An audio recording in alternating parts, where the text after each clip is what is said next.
Chris Nelson. Where are we? Oh, what's going on? Something's playing extra. Oh no, that's just in YouTube. Okay, I botched that intro. My name's Chris Nelson. Welcome to another episode of the Great Work Launchpad. We are the 15th of October, 2015.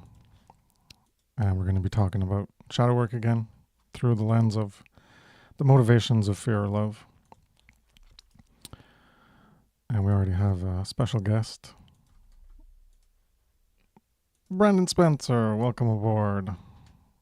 How you doing? Doing well. Did you say 2015? Oh man, I don't know what I said.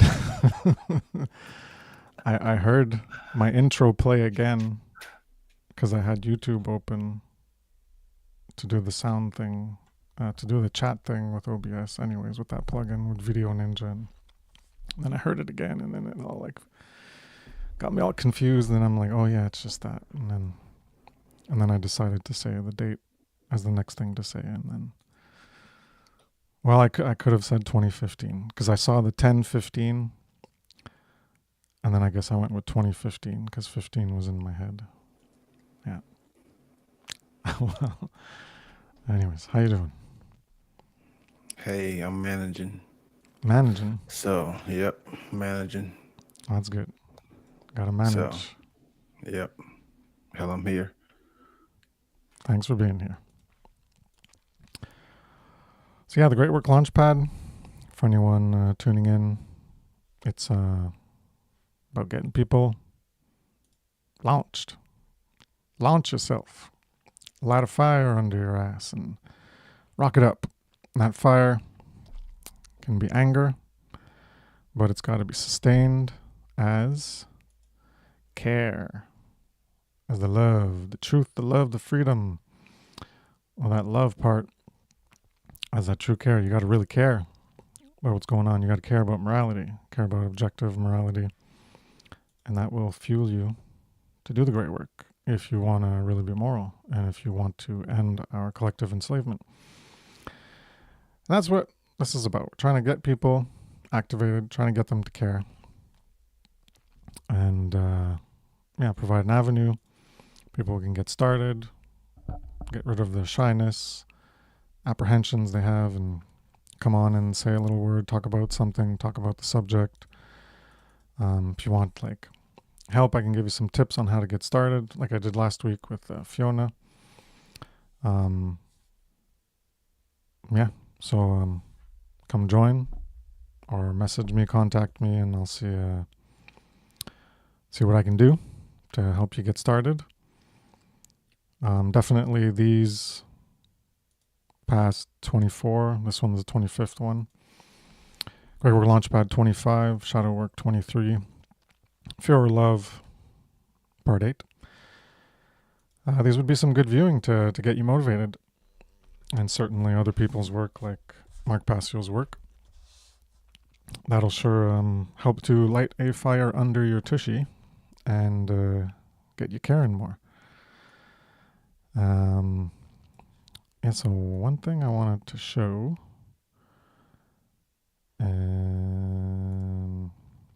here, I'm gonna do a little something. I'm gonna do a little homage to Brandon Spencer here. Say what? Yeah, that's right, you. So this little thing I put together exemplifies serving fear, serving love, more or less in Brandon Spencer's own words from his cryptic interview 3 weeks ago, a month ago, something like that, on augmented ignorance, a play on artificial intelligence there. And I don't know if you noticed, Brandon, but you got a spelling error in your title card there. It says ignorance. You got the A before the R. So I found that funny. I don't know if you noticed that in your title card when you made that slide. Yeah, He'll have to go back and ignorance. yeah, and look at it. Yeah. I may have did it on purpose or Yeah. yeah, ignorance.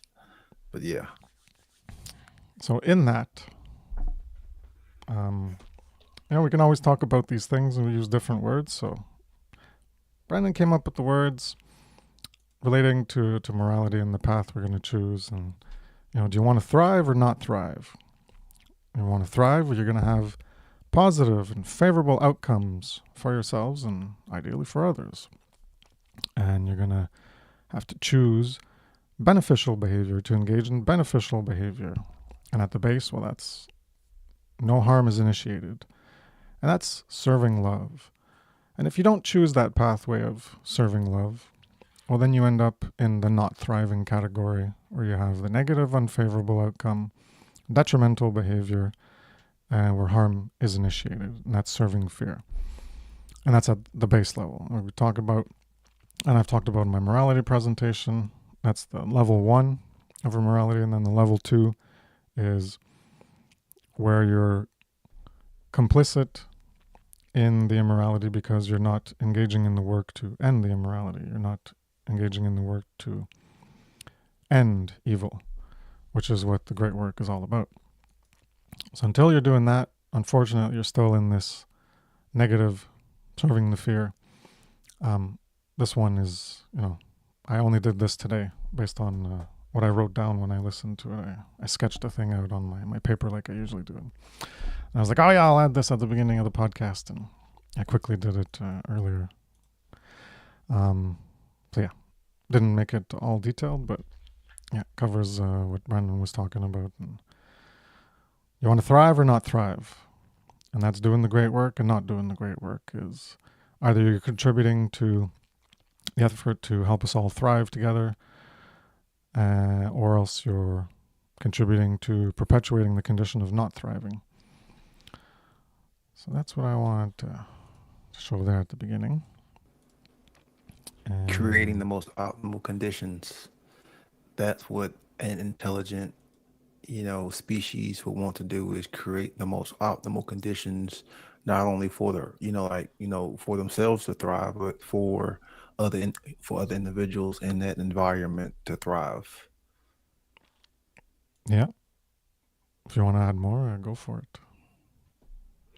Yeah, that's really what I would consider true, like when someone has true intelligence, because when you have that level of discernment, that level of judgment, that level of measurement, then you can recognize the behaviors and say, okay, which behaviors do we want to have manifested in society in order for us to create the most optimal conditions, present, not only for ourselves, but for future generations and, for other, life forms. So then, of course, we would start to measure, and weigh those behaviors and then pick the behaviors which were favorable to create those optimal, conditions for us to thrive. Like it's what any intelligent, rational species would do if they had that level of knowledge and discernment and true care.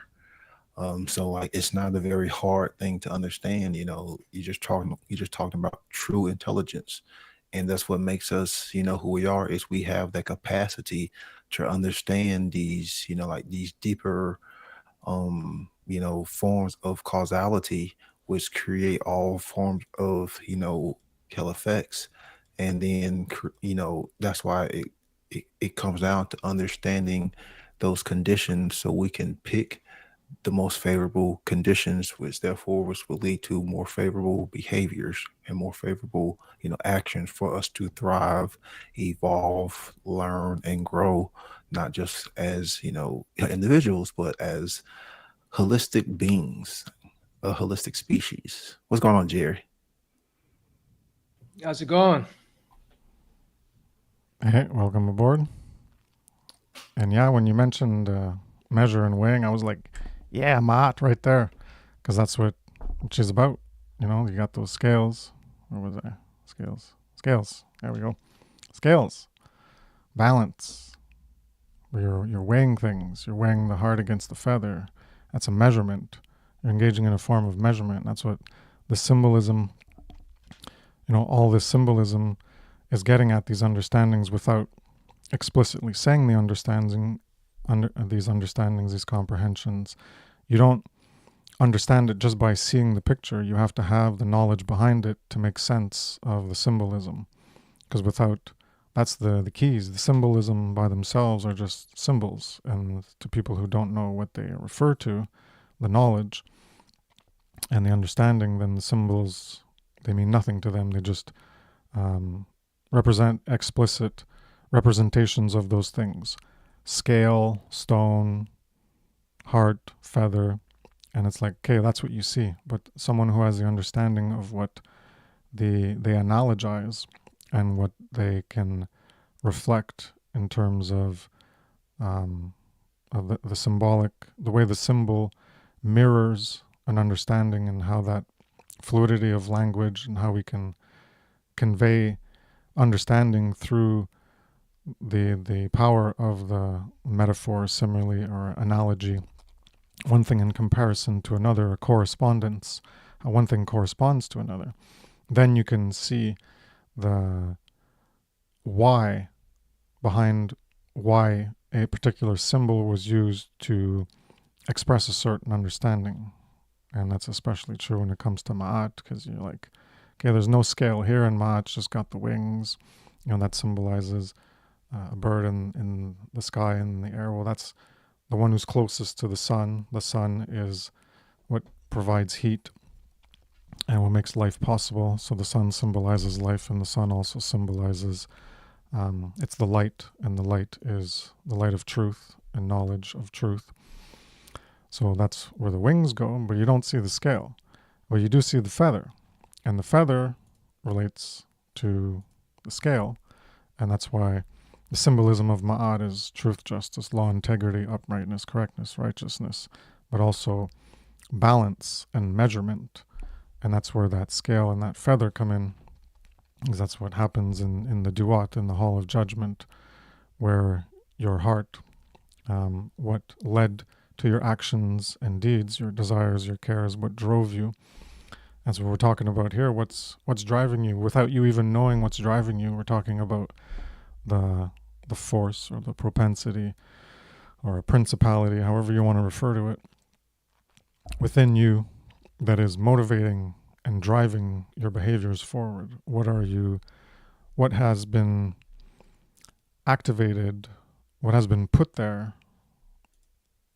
without your, knowledge, without your even awareness of that's what modality you're living by, versus how you can consciously choose to remake yourself, hence alchemy. Remake yourself to choose what is going to be motivating you, what knowledge and comprehension, understanding do you have within you that can allow you to understand reality in a more accurate way, that can then drive you towards different behavior. And the understanding is of the current condition is that of enslavement, and you need that care, the desire and care, and that is what will drive your actions and deeds going forward. And that's when you measure up to that feather of Ma'at. That's when you measure up to these principles of truth and justice and law and integrity and righteousness and true order and true balance and authenticity. All right. So we're at part 8. Last week we talked about the dead consciousness qualities, or the killers of consciousness: fear, apathy, ignorance, cowardice, or laziness and inaction.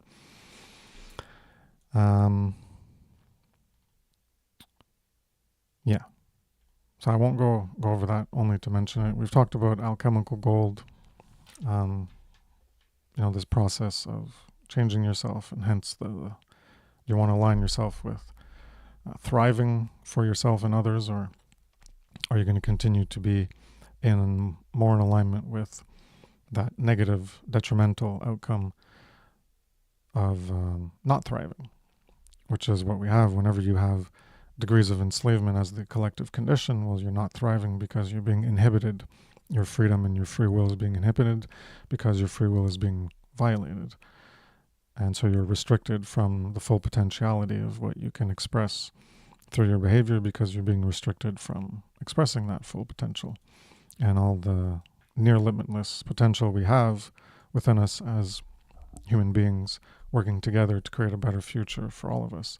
That is being restricted and kept down to keep us where we are.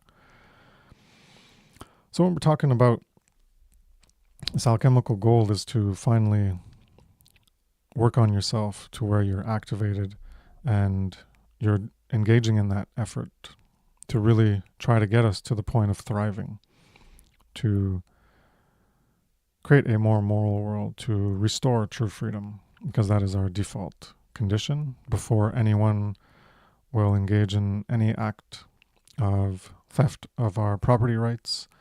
We live in an anarchic condition of not being violated, and hence we have true freedom because we can express ourselves within the limits of our respect for the rights of others, so our rights are respected and our potential isn't being inhibited. When we have that true freedom that is diminished and taken away, we have some degrees of freedom, but we don't have true freedom. So to thrive, you have to, what we've been talking about, we have to develop self-care, self-love, and overcome these aspects of self-loathing that are in the involutionary fear-serving pathway. And, a question people can ask themselves, so we're talking about self-knowledge, right? All this is self-knowledge, self-respect, self-love. That's what the shadow work is, going within yourself, working, reflecting upon yourself, introspection. So you have to gain knowledge about yourself, how you currently are, and the potentials of where you can reach to, what you can become. And so if you're not doing that work, then you don't really know yourself because you haven't done that. You haven't faced yourself. You haven't faced the darkness and try to align more with the light, that positive pathway. And the shadow work to ask yourself is like, can you truly love yourself if you don't truly know yourself? How much can you claim to have developed self-love and self-care for yourself as a being if you don't truly know yourself in terms of this shadow work? So many people out there will just say, oh yeah, I know myself. I know who I am. I know my name, my age, and what I do, and da-da-da-da. But that's not what we're talking about. We're talking about getting to know first the outer world in its true condition and how you are a potential and probable reflection of that outer condition and how you contribute to making that outer condition. The correspondence between our inner realities and our inner perception and how that creates the outer perception and the reflection of the world based on our behaviors. So people aren't actually aware of themselves at this level. So they can be all into meditation and well-being and positivity vibes and seeing things as super good, and they love themselves, or so they claim. But if you don't even know you're enslaved and you don't even know how you're contributing to your own enslavement and maintaining that enslavement by your complacency, by your inaction of trying to end it, then can you truly love yourself if you don't truly know yourself? Because that's what we're talking about when it's self-love and self-care, is this self-respect, the self-reflection, and that self-respect to look at again yourself. And then you develop that self-knowledge. So if you don't do that work and you don't develop that self-knowledge, then you can't develop the later aspects of that self-respect, because self-respect, a self-loathing is a direct result of not having done the work of self-respect. And you can only get out of self-loathing by doing self-respect, that shadow work.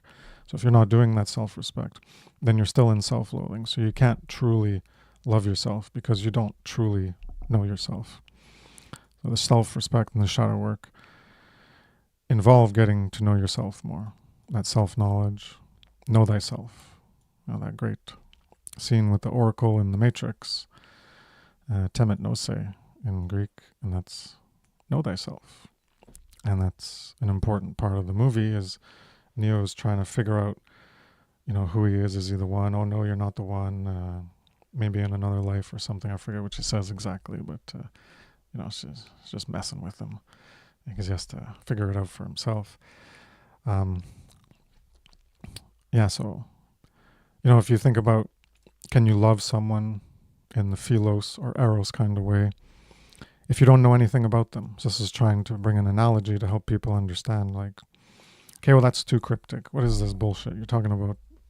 Can you truly know yourself if you don't truly, can you truly love yourself if you don't truly know yourself? Well, think of it this way. Can you love someone in a philos or eros way if you don't know anything about them? How much can you really love someone if you don't even know them? How much if you don't know them well? You could have people who idolize and, I love Taylor Swift. I guess she's the most important person in a lot of teenagers' lives or whatever. And so there's always these popularity, people who are popular, people know of them, know of their existence, know a bit about their lives, like something about them. And then they're like, I love this person, I love them. That's just an example of, like, you don't even know the person, and then you're claiming that you love them. So Yeah. if you don't know them well, the love that you have is just the appearance. That's just a facade, is like what you're seeing in the popularity and what the person is showing in that popular aspect, because they're a popular person and the personality. That's what you're seeing. So that's the appearance. That's the surface level, because you don't know the deeper substance of the person, of who they really are. So in that same vein of how much can you love someone if you don't even know them? Well, you can't really love them. And how much can you love or care for yourself if you don't know yourself well? You can know yourself, like I mentioned, I know this about myself, and I know that's not what we're talking about. We're talking about knowing yourself at a deep, substantive level, not this surface level that people only go through most of their lives, or very minimally at a more substantive level. They're not going to that deep, that shadow that follows them everywhere they go, but they don't look at. So if you don't know yourself well, if you haven't done enough shadow work, if you haven't gained self-knowledge this way, how much can you say that you love or care for yourself? You can say it to a certain degree, but you can't say that you truly love or care yourself, because you don't even know yourself in the arguably the ways that matter the most, because it's the negative aspects of yourself and how that's contributing to the negatives of the world that we see around us. So most people don't even know who they are themselves.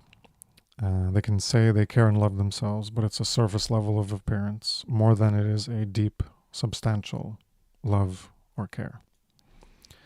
So you wanted to say something, Brandon? Taylor Swift? Yeah, because it's always tough coming in after you, because you bring so much.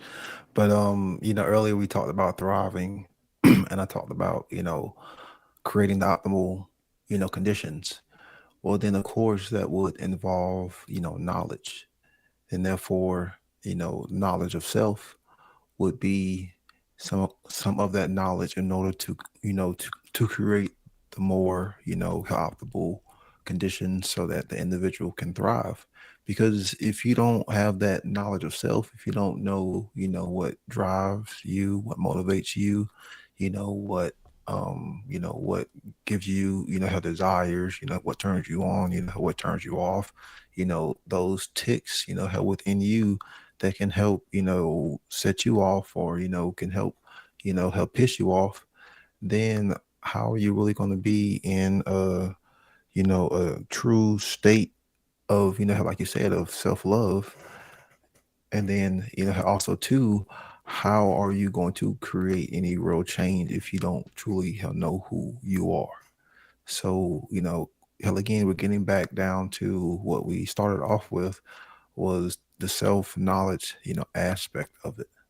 because without that, like you said, can you really truly love yourself if you don't really know who you are, if you don't know what motivates you, if you don't know what drives you, if you don't know, what those ticks are, if you don't know, what has influenced you, if you don't know, where your thoughts are coming from, if you haven't really looked at, your own life and analyze your own worldviews and look at your own, traumas and from like a deep level, not just, how like you said, looking at things from a surface level. I'm talking about from like a deep, deep level and actually sitting down and getting to those darker aspects. How many people are really trying to do that? Because that's where the real true self-love is going to come in at. And then when it comes to, doing the external work, doing the great work of teaching, then that will come, after that. It'll come secondary, you know.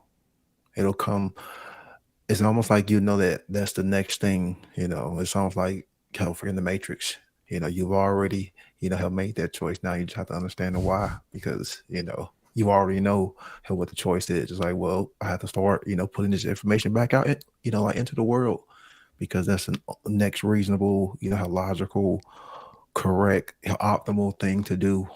In order to create those conditions, is we have to put out the information so others can take in that same information and create those same, optimal conditions. And that's how, things spread in the world. And that's how things grow, is you have to put out those correct, optimal conditions. It's like with, health instructions. You have to put out instructions. People read those instructions, then they learn from those instructions, and then they build. And then it's that same building process. And that's what we are trying to do, is put out these optimal instructions for others to learn, and then they can take those, health instructions and help build internally, and then take what they learn and put those same things back out into the world so others can learn. Jerry, got anything?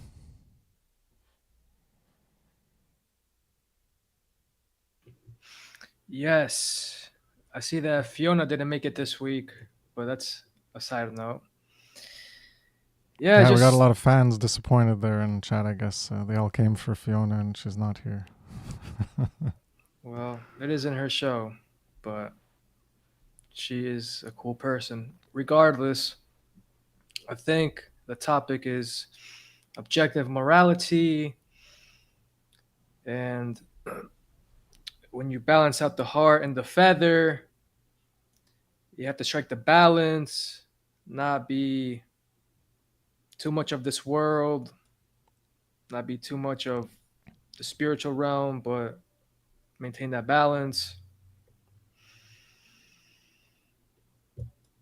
Yeah, it's just I don't really know what else to add. It's just people have to get unstuck because I feel or I think about the scene in the Matrix when Neo he's talking to some order followers and all of a sudden he can't talk. So I think people get to a point where they come across this knowledge and they understand it, but then they get stuck. So it's about knowing yourself, as Brandon mentioned, what makes you tick, finding the positive or finding the solution to the problem and overcoming it by setting goals, overcoming it little by little. And coming on the show could be a step in the right direction to speak about truth. And then the next step is to create your own show, perhaps. I certainly intend to do so.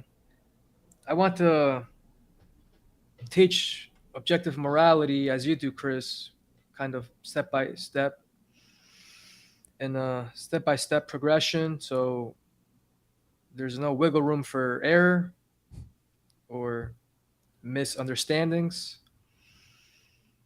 And because if you know this, you know you have to act. You have to put it out there because you know what the consequences are if you don't do that. It's just constant slavery.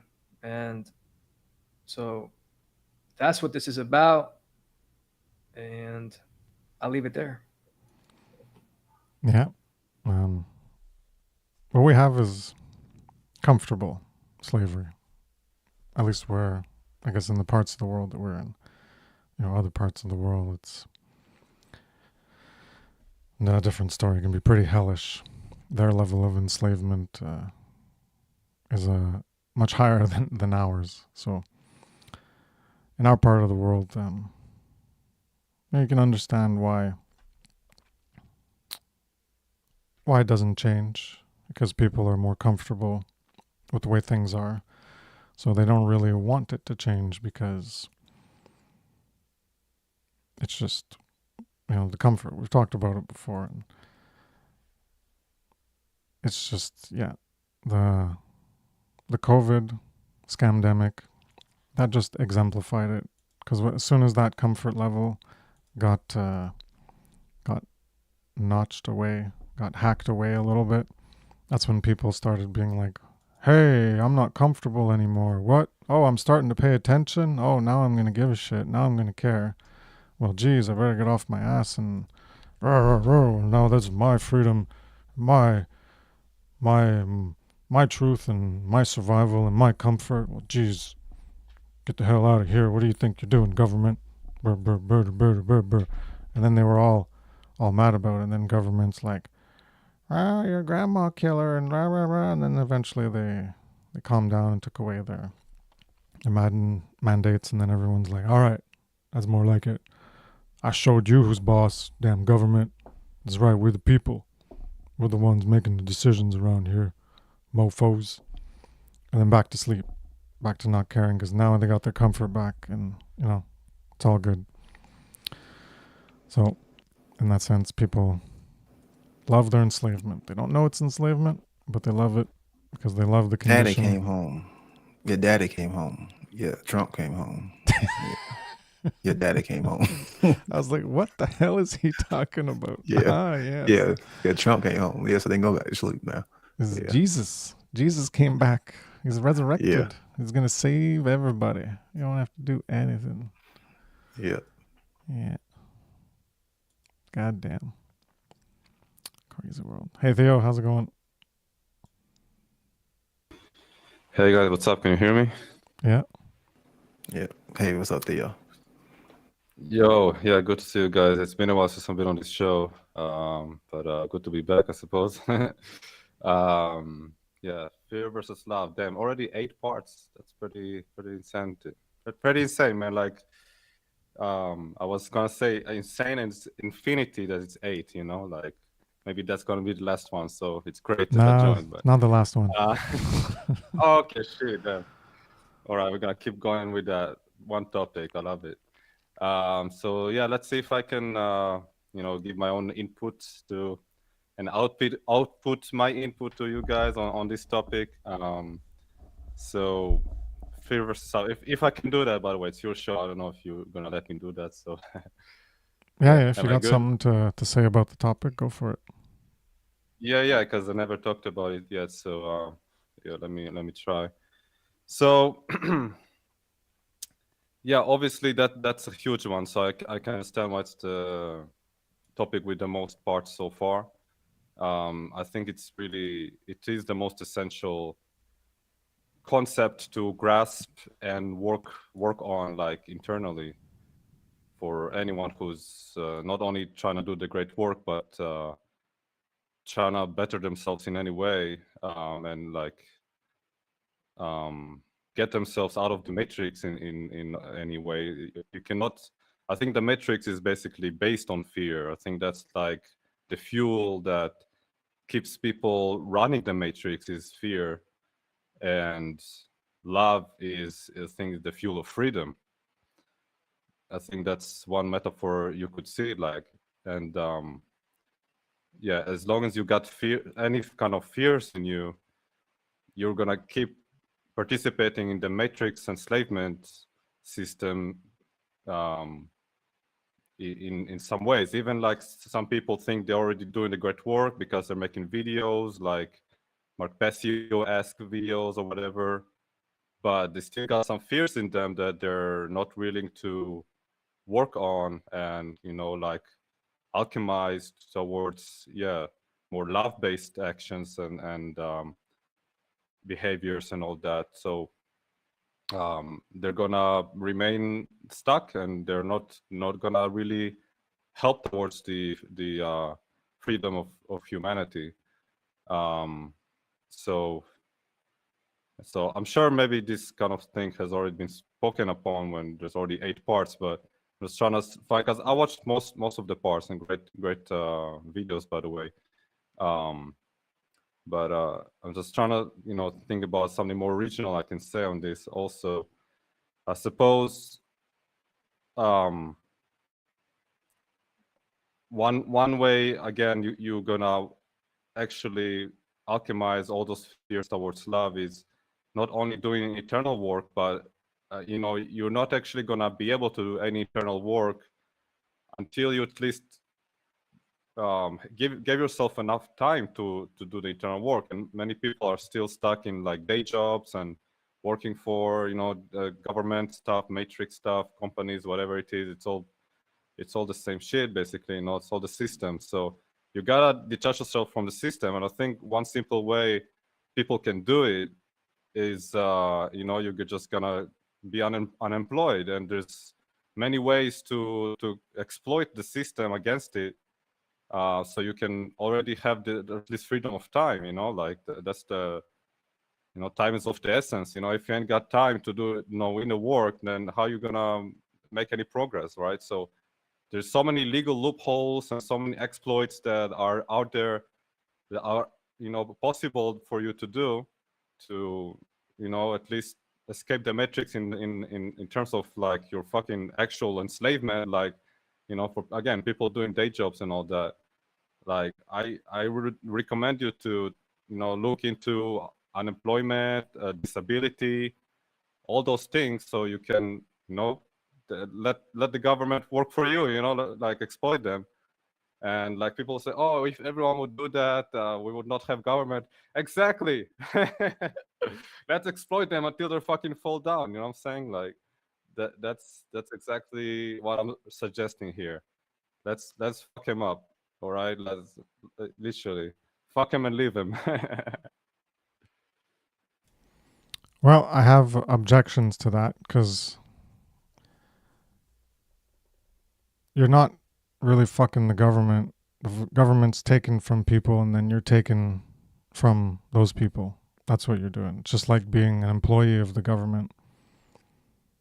Well, you're being paid by the money the government takes from other people. It's the same thing, what you're suggesting. So I'd say no, that's not the right pathway. That's not living the moral way, where you're basically like a government employee. I'm saying that if, as long as there is governments, why not just exploit them? Anyway, they're meant to serve us. Like the only good government would be a government that would only serve us, and everyone would just work for themselves. So like everyone would have a piece of land, they can grow food, they can trade with their neighbors or whatever, and like all this freedom stuff that people talk about, right? Like if we're going towards that, but there is that evil government stuck in between that, why not just exploit that? Drain the fucking blood out of it, and then like, okay, I know what you're saying. Yeah, people are working, like we're getting their money, whatever, their taxpayer. Well, it's still the same system. So why don't we just again break it down whatever way and like exploit it Because whatever you would way? still be using the same operating force that the government would be using, and that would be fear. Yeah, you're getting it through that methodology of violence. You're obtaining it through Right. violence, not through free exchange. And further, Right. you're supporting the existence of government, because the only way you're getting that is through government. So you're substantiating and supporting. You want more government so that you can keep getting that from government. So Right. it's You're not a still using moral the pathway same at all. force. Yeah. You have to use the complete opposite polarity, which would be love, which would mean you could not be involved in the fearful aspect of exploitation of any group or individual. However it be through, you exploiting, the government, you still would be operating on that same fear, force still, because to exploit anybody would be a form of moral wrongdoing. So the only way it works is if you have, like, we'll call it a charity. You could call it Voluntarists Are Us or something, like Toys R Us. Anyways, I just came up with that stupid name, and then people like give of their money freely. And then that body of people say, oh, here, you need some help, here, we'll give you money. Then it would be all moral, because it would be through volition, voluntary exchange. It would be through free will not being violated. But as soon as you're taking part in government, what it gives to you, then you're involved in that not free will exchange, not voluntary, hence violence, because of theft. And then you're participating in it and you're supporting it, and you're saying, I want more of that, because you're getting that energy from it in the form of monetary energy. And then you're just saying, well, your actions support its continued existence, because you're creating a dependence on that thing continuing to exist. So yeah, that's what I had to say about that. Yeah. Good points, guys. If I may chime in. So first of all, like, I brought up this topic because I was saying that this is just a first step towards, like, inner enlightenment for people, because I was saying, like, people don't have time to do the inner work, right? So, like, I'm saying, like, can be a bridge between that proper other polarity of love and freedom and non-exploitation. And by the way, I think exploiting something that is already exploitive, it's almost like self-defense. Just like if someone would, like, punch you, you would punch them back, in self-defense, right? Like, so the government is already exploiting us and already not transgressing against us. So, like, I think that would be a form of self-defense, what I was suggesting. So just know that was what I meant by it. Well, I don't view it as self-defense. I'd be more like, if they're stealing from you and then you get money back from them, then you're getting something back from what they stole. But that's not the thing you're suggesting. It's they're not stealing from you, but you're just going to exploit them to continue exploiting other people. So it's just in that negative pathway. It's not a positive one. If you want time to figure things out and learn, then go live with your parents and do that for a while. I think that's what Passio did after he got out of Satanism. I think he talked about wallowing in self-pity and hitting rock bottom, and climbing out of it and listening to doom metal all the time and locked in his room. So I don't think he was working. I think he might have been living with his mother or something. And so I've done that. How do you think I started my work? I was living with my dad, and I had no one in my life. I had no job. I had money saved up from when I did work, and then I quit. And yeah, a lot of my time was spent on learning, and then eventually I started my site and I was doing the work, and that's why I put out a lot of stuff in the beginning, because I wasn't working. I didn't have a job. I didn't have family of my own, so I had a lot of time. So that's ways you do things in voluntary positive pathway, where you're not contributing to the negative pathway of the exploitation and extraction, involuntary, violent theft, extraction of everyone else. You're not contributing to that.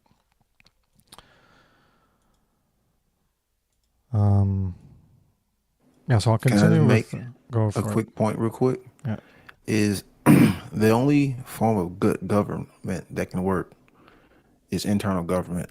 There is no form of external government that will ever work. It's just not humanly possible. So the only form of government that can only work can only manifest from an internal plane. And that's the individual controlling their own thoughts, emotions, and behaviors. Once you try to do that from an external, manifestation, you're always opening up those seeds of chaos that will lead to slavery. So, you, you can't call any form of external force government, because government means something. So, in a free society, you will have to create or use different words to describe a force, but you couldn't call it government, because government is violence and coercion and slavery. Yeah, people working together wouldn't be government. It wouldn't be Right. governmente. Yep. The control, steering, Totally and different controlling thing. things. Yeah. Yep. That's why you can only control yourself legitimately, and then if there's violators, well, then people can unite to apply consequences to violators, and that's Yep. not controlling a free person. That's controlling someone who violated the freedom of another, and so they temporarily get a consequence which removes freedom from them, so that a justice can be served, where there's a rebalancing of Yep. of that karma, like I did in my karma presentation, where the negative is sent out.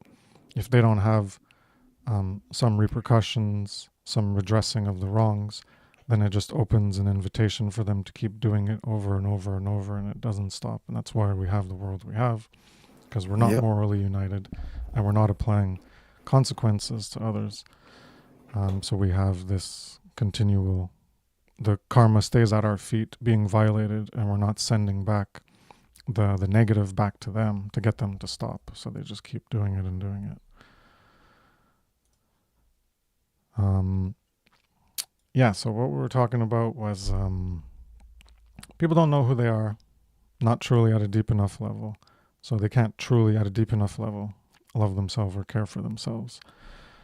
So the last thing I said was that, yes, they don't know themselves at a deep, substantial level of love or care.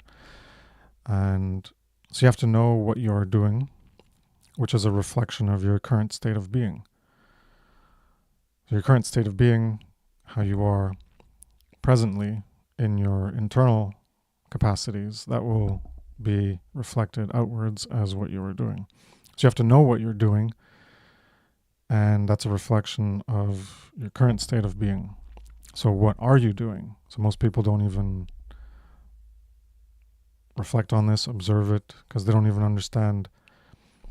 It's like it's walking on that checkerboard floor, where you're walking on both the light and the dark squares, symbolically representing moral or immoral behavior, because you don't know the true definitive definition of objective morality, so you can't know what you're doing. So, if you don't know what you're doing, then you don't know how your internal state is contributing to that external behavior. So this is the shadow work, that you have to heal your internal state so that you change your behavior and stop doing the things that you shouldn't be doing. So for most people, do they even know what they're doing? As in, is it moral or immoral? Well, they don't, because they don't even have the definitive objective difference between right and wrong, which is objective morality. And without that knowledge, then they can't actually know that what I do here is moral, and if I would do this, it would be immoral, because you need to be able to define the characteristics of what makes a particular behavior moral or immoral. And to define it, you have to have definitions, and they don't have those definitions. So how can they truly know themselves in the end if they don't even know this core fundamental thing of their own behavior, of what they are doing? What are they even doing? Is it even moral or immoral? They don't even have an accurate understanding of their own behavior. So how can they even claim to truly know themselves when they don't even know this fundamental aspect of this expression of consciousness? They don't even know if what they are doing is moral or not. And that's a reflection of their internal state, their internal moral or immoral state of what they carry within themselves as their thoughts and emotions. So they have these poisoned worldviews and poisoned thought forms that lead to justifying their behavior. Like, I use voting a lot because it's convenient. You don't have to talk about someone who's doing expressly one of the 7 violations. They could just be a tertiary one by supporting others who are doing those primary violations. And through that support, you're still participating. You're not creating it directly, but you're indirectly a participant in the creation of that because you're giving that support. So they do, or they support it, that evil or immorality, yet think the opposite. They think that what they're doing is good. And this is what's dangerous about this ignorance, is that it gives people a false reasoning for justifying their behavior and continuing to do it.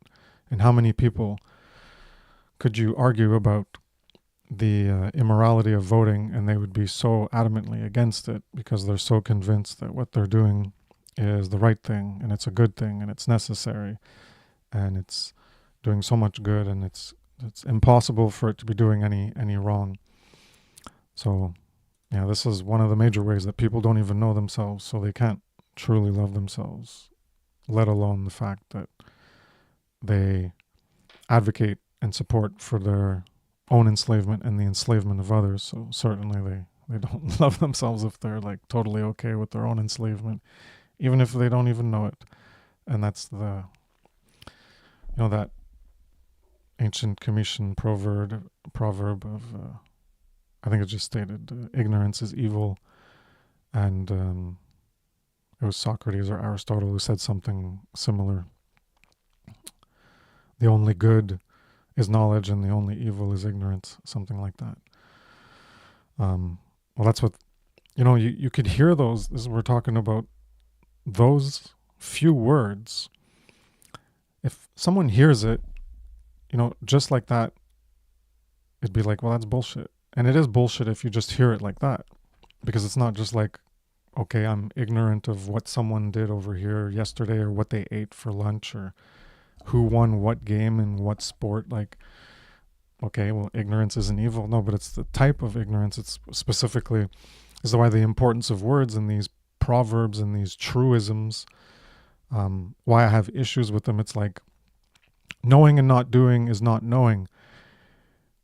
Well, that's bullshit when you talk about it like explicitly in those words, but you got to understand what is trying to be conveyed. And if they only used a few more words, it would actually convey something that is more reflective of the truth rather than more confusing. That's why I hate these spiritual sayings and all these clever things and trying to sound clever and, oh, that's so deep, man. All these things that try to sound deep, but you're not. Right. You're not being clear enough. You're not being specific. The importance of being specific and defining things so that people can have an accurate understanding. And that's what this ignorance is evil. More ignorance of objective morality is evil because it has you acting out or supporting immorality, and that makes you evil. So it's too few words, but when you understand what it's getting at, like, yes, it's true, but when you don't have the knowledge behind it to symbolically reflect in ignorance is evil, 3 words, behind those 3 words, there's a lot more words behind it that aren't conveyed in those 3 words. So when you reduce things to such a simplified level, you're removing clarity. You're making things more muddy and confusing. And I guess maybe they used it this way as a way to encode what they're saying, that only those with the ears and the eyes to see could understand, that whole proverb. So if you can't decode it, then it doesn't make much sense. So maybe that's why they did these things as a way to encode them. But I view it as more detrimental in terms of trying to provide clarity and understanding for people to evolve their consciousness. Mr. Fuckcation. Mystification. Yeah. And I would say, like, I guess back in, ancient times, I can see why, it was that level of, like mystification, because things were different, like compared to now. But yeah, can understand. Sometimes they try to make things so, like give it just like spiritual, context, like rather than just, okay, just be more clear, just be a little bit more direct. But then also too, it does help people kind of, see things from a deeper, hell perspective. But yeah, hell, for I'm like you, Chris, just be fucking clear, just be like direct, just use the correct words, and be more descriptive, because it's easy for me to verify those things. So Yeah, don't give them wiggle room. You gotta be like, okay, this is what it yeah, is. I'm gonna use other words to mean the same thing. I did that a lot in my earlier work. Use the same meaning of word, but use like 7 synonyms to refer to the same thing, to be like, okay, this is what I'm talking about this generality of understanding this, and really, yeah, yeah, that's what I've done in my work, is gone into more detail to try to bring more clarity of definition. I think it's important. Yeah, more clarity is most definitely important. And yeah, I'm guilty of using those kind of proverbs or whatever in the past. So yeah, that's fine. Like, yeah, we're all growing. That's another key thing in this sphere of love. Topic is like not being afraid to correct yourself and change, and like admit that you've made mistakes. Like Mark Bessius says, the most important sentence anyone can say is "I was wrong." Like you gotta say that every day. Like like don't worry about it. Yeah, like we're all wrong all the time, and it's fine. That's just a human experience. So like that's what we're here to do, is to grow spiritually. So like if you're not gonna admit that you were wrong, once in a while, if not often, then you're not. That means you're not growing. And if you're just accumulating knowledge and thinking that that's how you're doing the great work, and then like spewing the same knowledge you just eat and spewing it out at other people, you're not growing. Like, okay, you're saying the correct things supposedly, but it's not coming from a place of like internalization of that knowledge, and it's not coming from a place of knowing. It's just coming from a place of just dead knowledge. I don't know if you get what I'm saying with that, but I think that's something that I kind of figured out, is you have to internalize and actualize whatever you're learning with that inner work, with that alchemy, so that it becomes a knowing, and then it comes out of you naturally when you actually explain those things. So you're not just rehearsing, and that's how you actually, first of all, change yourself, and then can really change others, because people can tell if you're just rehearsing, if you're just spewing things out of your memory, as opposed to speaking from experience. On the energetic level, there's a big difference there.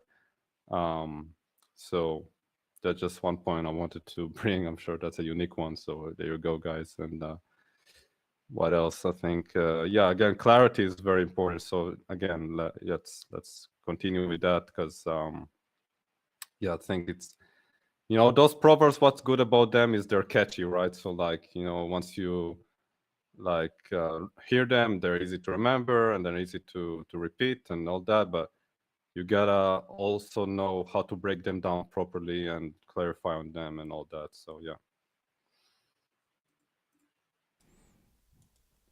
Yeah. The superficial knowledge, I think I talked about that when it was just me and Jerry here a few episodes back, that the superficial level, when you just regurgitate things, you can end up getting in trouble, because people can trip you up with questions that you don't know the answer to, because you're just repeating. You're like, you went through Mark Passio's podcast or someone, you're like, oh yeah, that's true. All right, let's go talk about it. But you don't know it at a depth enough, because you haven't taken the time to reflect upon it, or see like, well, why is this true? Why is it false? Could it be false? What ways could it be false? And then you're going through it, and then people ask you things, and you're like, damn. Yep. Oh, you got You start me. start stumbling And over then your the words. person's like, "Hi, I won. Hi, you're a Yeah. fool. You don't know what you're talking about." Even if what you're talking about is true, But if you had more depth of understanding of the topic, then you could expound upon that reasoning and show them how they're wrong, but then they're going to feel justified in their position because you're not able to do that, because you haven't understood it at a deep enough level. And there's that dangerous, there's that danger of like just going out before you're ready, and like you can end up making an ass of yourself in the effort to spread that certain knowledge because you don't know it well enough. And then if there's other people listening, kind of like a debate, it wouldn't necessarily be a debate, but it's like that atmosphere of debate where like people pick a winner based on whatever they hear is making the best arguments, and then if you get stumped, well, then people are like, oh, they got stumped, clearly they're wrong, so it can have negative effects in those ways when the effort is we're trying to influence people. And again, talking to people is fine, but that's not the goal. We're not supposed to just like, well, go talk to your parents and go talk to this person here and talk to this person in the street, and you meet someone in line and talk to them. And how are you going to explain and get them to understand any of this over like a 5-minute conversation or even an hour? It can spur their interest, but all this comes down to, you can show them the door, they got to walk through. You can lead a horse to the water, but you can't make them drink. People got to do it themselves. So the way you're going to do it most effectively is by archiving it in the terms of having a digital media where it can be accessed over and over and over and over and over and over by anyone in the world who can get access to it, as opposed to just speaking to someone one-on-one.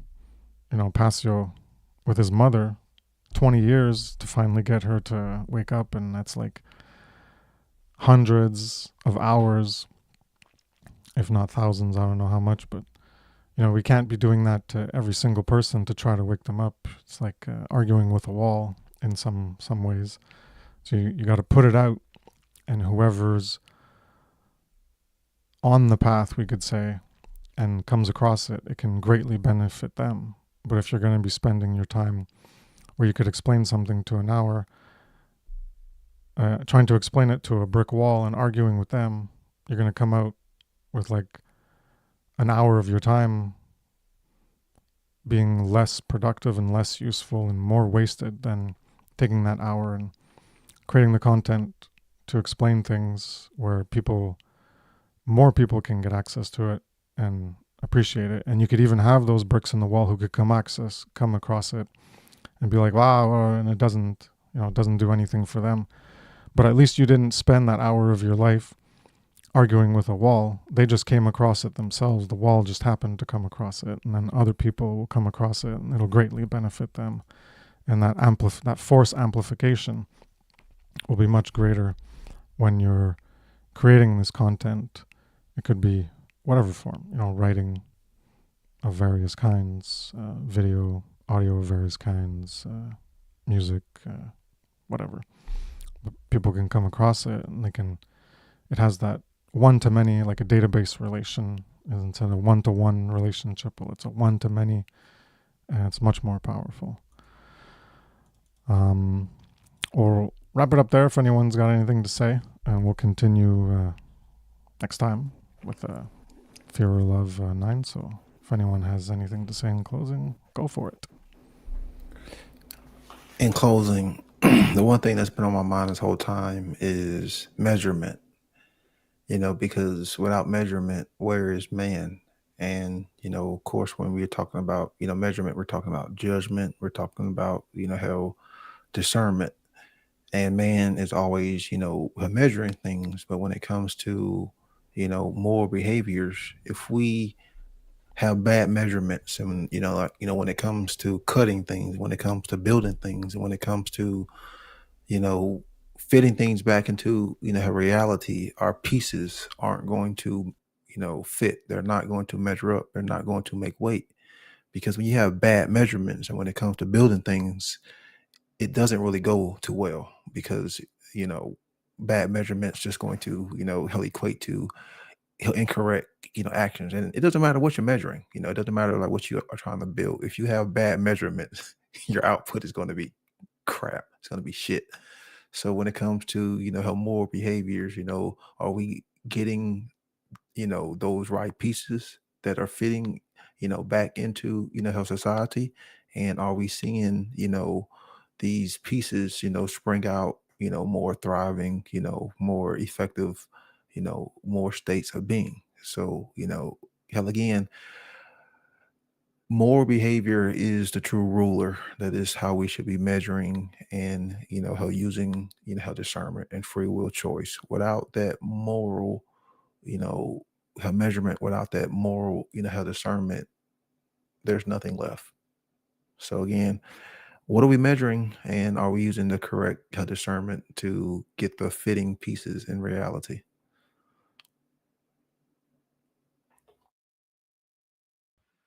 Yeah, good point. And I think that the only way to really acquire those correct, like, alchemical tools is, again, to give yourself that quiet time to reflect. So whether you're gonna get self-employment, unemployment money to do it, or whatever the fuck, like, like, I was just throwing an idea out there with that. But the real thing you got to do is, again, whatever way you can do it. Obviously, go for the most moral way, but just give yourself time and, like, force yourself to go out in, like, I don't know, in, like, quiet nature. Don't take any devices, no access to anything. Just put yourself in the middle of the forest, in the woods, whatever it is, and, like, stay there for a few hours. And the inner work, the shadow work, I promise you, it will come out automatically. So here's a method for you guys, like, forced shadow work. Like, I don't like the word force because, again, it sounds transgressive, but just out of love, the love versus fear, let's do it for the love. And go out to nature, show some love to some trees. You can hug them, they love it, I promise you. And yeah, uh meditate. And again, it will just come out automatically. Just whatever you need to work on, it will just automatically bubble up into your mind. And just work it through, like, work every thought that comes to your head. Just work through it, like, don't don't be rushing, or, like, trying to avoid thoughts. Just, if something comes up, there's a reason why it comes up, and just work on it. And just then give yourself a quiet moment, and then another thing comes up, okay, work through it. I think that's proper meditation right there. That's how I do it. I think that's the only that's how it's done, really, as far as I'm concerned. So yeah, that's just the process. So if you're not doing it, and I promise you, 99% of people are not doing it, even in this community. Maybe not in this community, 99%, but definitely in humanity, it's 99%. They're not doing it. They're stuck in the matrix in every way, in every moment. Again, then you're not really doing the great work at all. You're just accumulating knowledge, swinging it back out at people, and then continuing to perpetuate the same enslavement system. And you're stuck at the same place you were 1 year ago, like, internally. You're still a spiritual child. So yeah.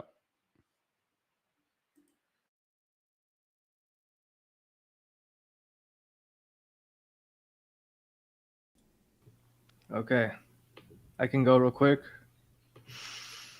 So, just kind of speaking off of what Theo just said, I've just been listening to an audiobook, and the author mentions that we're constantly, everything's changing. We're either growing or getting worse.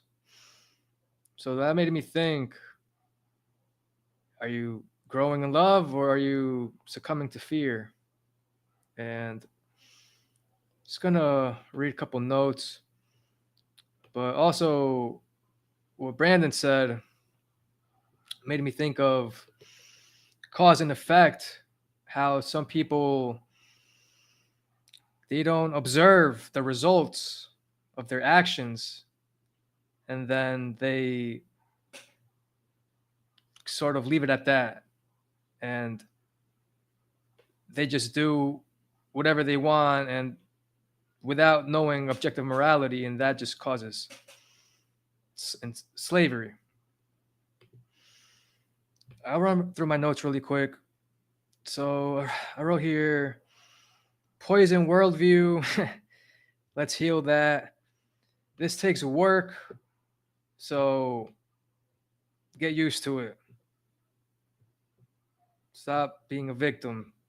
That's the solution, doing the great work. So start and refine.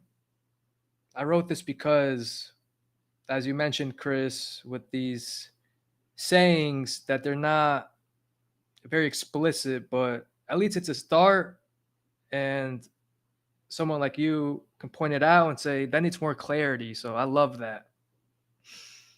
And there's just so much knowledge out there that it's just, I don't want to say do crap work, but get started and improve as you go. And also I wrote down, maybe we can write a natural law book, kind of like man's law, but actually natural law, just to kind of have it in detail. And then to me, it just seems that these things should be common sense by now. But it's good that to bring the clarity. That's okay. And yeah, I wrote that we have to pay attention. And the example is, if you're texting while you're driving, you can get into an accident. I mean, same thing. Pay attention to the world, to natural law. And also, people are parrots. They just repeat what people are saying. They're dumb. They're not intelligent. People need to be educated, taught. I see what needs to be done. I'm going to get to do some homework. And this is something that I've been working on. I've had this, you could say, it's been a challenge to do the homework. So, Chris, perhaps you can give me some homework. And let's see, a couple more points is that the slavery system, they give us these false choices. Oh, you can only, or we have the left and the right, but there's also the none. And as far as time goes, I think that we have to gauge the people we're talking to. If they're essentially a wall, it's not worth your time to talk to them. It's better to create content and put it out online. And Mark Passio talking to his mom, that takes courage for sure. And last point is that we have time. We just have to make the time. That's all it comes down to. Sacrifice. We'll be getting into that in the future. Sacrifice time from one place and reallocate it to working on yourself, learning more, so that you can articulate things and be able to explain them whenever you do the work. A good way to start is, as I keep mentioning, start with writing, because you got time. It's not like you're on the spot and you're like, oh crap, I gotta talk about a subject and I'm not sure of myself. When you write something and you're writing it, well, you got the time and you just go through it and you write something and then you can reread it and you can modify it. So, Jerry, the challenge for you, the homework is, I'm going to give it to you. You go through Mark Passio's first podcast, okay? This is the one where he talks about solipsism and truth. So you listen to the whole thing and you pick something that he talks about that you find important. So it could be like he mentions this here, he talks about it for a minute, and then 5 minutes later he talks about this thing, and then you can join them together. So try to think of something that you want to talk about, some points that you want to make. So they're going to be him saying it first, right? So then you're going to write down, maybe a few paragraphs explaining what he was talking about. And that'll be like your first draft. But then you're going to go back in to what you wrote about what you decided to talk about. And you're going to try to think of more things to add related to that. So instead of like an initial 3-4 paragraphs, try to turn it into like 8 paragraphs where you're going to go into more detail. Now, what this is going to do for you is by forcing yourself to think of the subject matter and writing it down and trying to articulate an expression of it, you're going to train yourself to have better expressibility relating to that topic. So if you need to talk about it, by doing that homework and articulating it in more of a time expansive way where you have the time to go into it more deeply, then you're going to be able to understand it better because you're going to go into it deeply by thinking about it and writing about it. And yeah, so if when you do that and you do it on several topics, then you're going to be able to more articulate and have a reference to subject matter that can be related. You'll be able to correspond things in different ways when something's talked about and bring in that material, because you'll be able to identify the correspondences and how it connects more easily because you'll have done the work to articulate it in a written form. So you'll be more prepared to elaborate on topics and discuss things. So even in here, when it'll be your turn, the more you do this on different things related to like the content Passio's talked about, then the more you'll be able to expound upon it from a position of knowing and understanding what it means and add some additional insight because you'll have done that already in what you're writing. And so start with that first episode and take that on as a challenge, and then you can come on and read it and show us what you got. Take your time, and so it's like an hour and a half or something. I think the first podcast, you don't even need to go through it all. If you go through a half hour and you're like, oh yeah, this is what I want to talk about, then try to put it into your own words. You can say, okay, Passio said it this way, I'm gonna reformulate, try to reword it, then try to see like how you can maybe go deeper into explaining it even a little bit better in a little bit deeper way. And I think that'll help you. So Yeah. I think I'm going to start with solipsism. cool. That's a good topic. Yeah, because that's what episode 1 was all about. Yeah. Goes into like, I think 2 and 3. In the second one, he talks about it a bit more. And Yeah. even in the first 10, he comes back to it. But yeah, the first one was a lot about that. Good topic.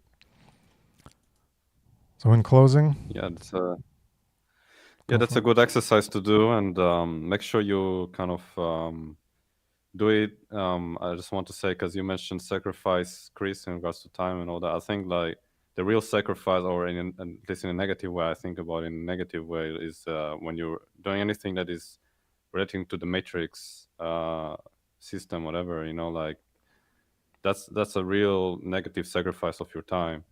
But doing the great work is always a benefit. It's always a benefactory thing. So it's just it's all plus, it's all addition. So it's for your consciousness, and when you do it, when you're doing the rhetoric, when you're doing the output, it's a benefit for the all, right? So again, just make sure you do it properly, as we discussed, and as Chris always talks about. And again, like, enjoy it, do it out of love, like, don't do it out of want, not out of need, so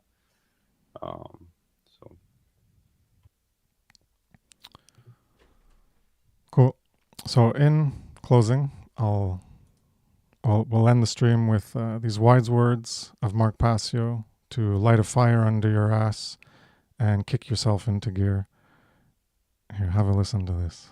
How about trying to get out there and do the actual great work so this world isn't such a fucking hellhole, huh? There you go. I don't know if you guys heard that, but oh boy. No, I hope it was on yeah. the stream. I played it.